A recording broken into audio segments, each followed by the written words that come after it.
국민들이 더 이상은 우리가 어떤 정치인이나 정부를 믿기보다 우리가 먼저 깨어나서 일어나자라는 무브먼트가 있었고, 그 결과 이번 대선 때 미국이 트럼프 대통령을 선택하게 된 것이다라고 얘기를 할 수가 있습니다. 그래서 미국이 한국에게 바라는 바도 마찬가지일 것입니다.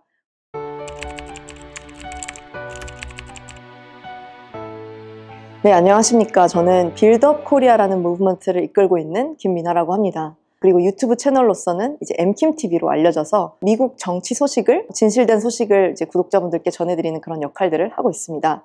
유튜브 채널을 하다가 빌드업 코리아 또는 빌드업 미국이라는 무브먼트를 시작하게 됐는데, 저도 대한민국의 다음 세대, 조금 지난 다음 세대로서 우리나라 대한민국인으로서 살아가기에, 또는 미국에서 거주하는 어떤 한인 디아스포라로서 살아가는 데 있어서 가장 중요한 것이 국가관이라는 것을 깨닫게 됐습니다.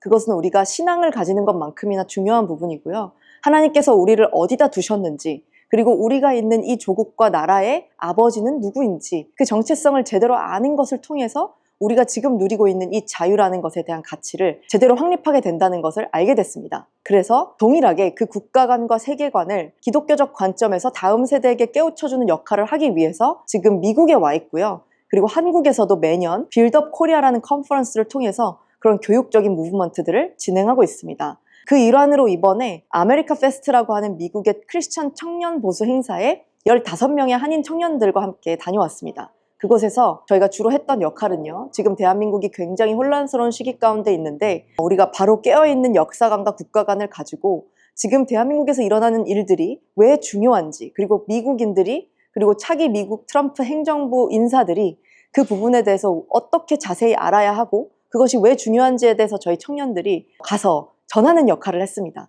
그래서 저희는 감히 저희가 민간 외교관의 역할을 했다라고 이야기를 할 수 있겠다라는 생각을 하고 있습니다. 그리고 트럼프 측과의 어떤 관계에 대해서 물어보셨는데요. 아무래도 작년 빌드업 코리아 행사 때 저희가 트럼프 아들인 트럼프 주니어를 연사로 초청하고 또 그 외 과정 속에서 그와 함께 여러 교제를 하면서 친분이 쌓인 그런 관계입니다. 그래서 그런 신뢰관계가 있는 상태이고요. 그렇다고 막 친구처럼 매일 연락을 하는 건 아니지만 정말 필요한 순간마다 중요한 전달 사항이 있을 때, 그럴 때 연락을 하는 것 같습니다.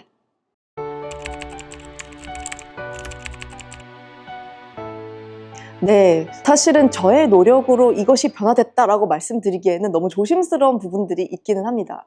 하지만 제가 개인적으로 느끼는, 제가 누군가에게 얘기를 했기 때문에 이 사람만큼은 제대로 알게 됐다라는 그런 케이스들은 종종 있기는 합니다. 그리고 지금 한국의 상황에 대한 미국의 입장이라고 하자면, 당연히 매크로적인 관점에서, 대외적인 관점에서 본다면 대한민국이 얼마나 친미국적인가, 지금 어떻게 보면 지금 한국에서 일어나고 있는 이 싸움은 한국이 미국과 조금 더 친밀한 관계로 가느냐, 아니면 중국이나 북한과 더 가까운 관계로 가느냐, 그것이 뭐 국가관이나 체제, 그리고 사상적인 측면에서 우리가 그렇게 해석을 할 수가 있겠습니다. 그리고 지금 미국의 수많은 인사들도 그런 식으로 인식을 하고 있다는 거죠. 그렇기 때문에 지금 미국에서 인식하는 바는 대한민국이 어떻게 보면 조금 더 친미적인, 아니 조금 더가 아니라 완전히 미국과 함께 그 가치를 가져갈 수 있는 보수적인 대통령이 함께 해주기를 바라고 있는 상황이 맞습니다. 그렇지만 우리 지금 대한민국 국민분들께서 바라시는 것처럼 미국이 갑자기 트럼프 대통령이 나서서 지금 한국이 겪고 있는 이 혼란 속에서 한국의 어떤 대통령을 지지하고 또 누군가와 함께 나가겠다라고 하는 발언을 하기는 조심스러운 측면이 있는 것 같습니다. 지금 촬영을 하고 있는 이 시점은 아직 취임식이 있기 전이고, 지금 현재는 아직 바이든 행정부가 이 나라를 이끌어가고 있는 상황이기 때문도 그렇고요. 또 한 가지는 뭐냐면요, 이 미국이라는 사회를 가만히 지켜보면 미국은 일단 국민들이 깨어나서 이제 많은 것들이 변화된 케이스를 지난 4년 동안 겪었습니다. 그러니까 정치인들, 정계, 정부라고 하면 사실은 그들이 먼저 바뀌어주고 올바른 정책을 펼쳤을 때 이제 국민들이 그것을 따라가는, 이제 그것이 모범적인 케이스라고 생각할 수 있을 텐데, 지난 오랜 시간 동안 미국은 그 정부의 어떤 비기독교적인, 반기독교적인 정책들 속에서 국민들이 굉장히 불이익을 보는, 특히나 크리스천들이 불이익을 보는 그런 생활들을 해왔습니다. 그렇기 때문에 국민들이 더 이상은 우리가 어떤 정치인이나 정부를 믿기보다 우리가 먼저 깨어나서 일어나자라는 이제 그런 무브먼트가 있었고, 그 결과 이번 대선 때 미국이 트럼프 대통령을 선택하게 된 것이다라고 얘기를 할 수가 있습니다. 그래서 미국이 한국에게 바라는 바도 마찬가지일 것입니다. 우리 국민들이 먼저 그 자유라는 기치를 들고 깨어나서 우리 국민들이 지금 뭐 어디 관저 앞에 나가서 시위를 한다거나 아니면 어떤 자유를 외치는 그런 시위들을 하고 있는데 그것들이 정말 좋은 영향력을 끼치는 것 같거든요. 그런 모습들을 미국에 계속해서 보여주면서 우리 대한민국도 국민들의 의지가 이렇게 있다. 우리 자유 대한민국을 지켜나가고자 하는 그런 의지가 우리 국민들에게 있습니다라는 것을 좀 외국의 언론이나 여론들에게 보여줄 수 있는 그런 상황이 된다면 미국에서는 더 나서서 대한민국을 도와주고 싶어 할 것이다 라는 그런 얘기를 저는 하고 싶습니다.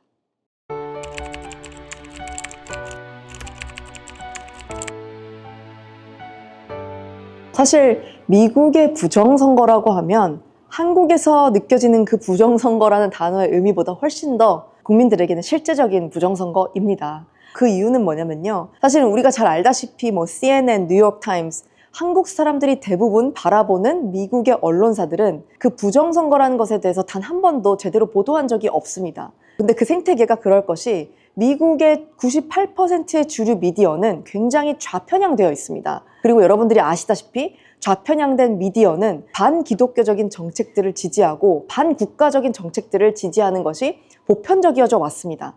그리고 지금은 일론 머스크를 통해서 이제 그런 부분들이 국민들에게 많이 이제 노출이 되고 폭로가 됐습니다. 그래서 요즘에는 미국 국민들이 주류 언론을 신뢰하지 않습니다. 그래서 케이블로 주로 주류 미디어들을 보는데 그 케이블을 다 끊어버리고 대신 이제 X 트위터나 아니면 유튜브나 이제 팟캐스트를 대체해서 국민들이 정보를 얻고 있다는 거죠. 그래서 미국의 그런 대체 언론들을 보면 부정선거에 대해서 굉장히 많이 언급을 하고요. 언급을 할 뿐만이 아니라 2020년에 실제로 각 주마다 있었던 부정선거들에 대한 자료들과 또 청문회들이 그냥 그 증거들이 대놓고 이렇게 공개가 되는 경우들이 있습니다. 이제 그걸 보면 누가 봐도 그 주의 어떤 주의회나 아니면 청문회 가운데 우리 주에서는 이런 부정선거가 있었습니다라고 변호사들과 또 심지어 주시의원들이 나와서 얘기를 하는 부분들이 아주 공공연하게 퍼져 있기 때문에 미국에서 부정선거는 확실했다고 보고 있고요. 그렇게 사람들이 믿고 있습니다. 특히나 이제 2020년 대선 때는요. 코로나로 인해서 정말 예상치 못했던 불규칙한 우편 투표들의 양이 굉장히 많았습니다. 그리고 우편 투표 양이 많았던 것뿐만 아니라 그것을 누구나 가서 표를 모아다가 수확해서 대리 투표를 할 수 있는 그런 시스템도 있었고요. 또 우리나라에서 또 문제가 되고 있는 그런 전자개표기에 대한 문제도 미국 내에서 있습니다. 왜냐하면 서버 한번 연결하면 인터넷을 통해서 언제든지 그 결과를 해킹하고 바꿀 수 있는 여지가 있다라는 부분에 있어서 충분히 짚고 넘어갈 수 있는 부분이었음에도 불구하고 사실은 그런 의혹들이 나왔을 때, 제기됐을 때 지난번 정부에서는 이 부분에 대해서 제대로 부각하지 않았거든요. 지난번 정부라고 하면 이제 당선된 트럼프 정부가 아닌 이제 지금 현 바이든 행정부를 얘기하는 겁니다. 그리고 미디어는 어떻게 보면 민주당과 바이든 행정부를 지지하는 그런 매체이기 때문에 더욱더 그들에게 불리한 부정선거에 대한 부분에 대해서는 보도하지 않았던 바가 있습니다. 미국에서는 부정선거라는 것이 너무나도 실제적인 것이고 그래서 이번에 실제로 그 부정선거를 막기 위해서 펜실베니아 그리고 조지아, 아리조나 이런 주에서는 실제로 예방 작업들을 했습니다. 미국 공화당 측에서. 그랬더니 그 부분이 실제로 예방이 돼서 트럼프가 거의 대규모 압승을 거둘 수 있었던 발판이 되기도 했었거든요. 그러니까 부정에 대해서 알지 못했고 부정했었다면 그런 예방도 하지 못했을 텐데 이번에는 그런 예방들이 철저하게 되었기 때문에 트럼프가 당선될 수 있는 발판이 마련될 수 있었다. 그런 것만 봐도 미국에 부정선거가 있었다라고 얘기할 수가 있습니다. 그리고 더 자세한 디테일한 것들이 많지만 이 인터뷰에서 얘기하기엔 너무 길기 때문에 나중에 저희 방송을 참고해 주시면 감사하겠습니다.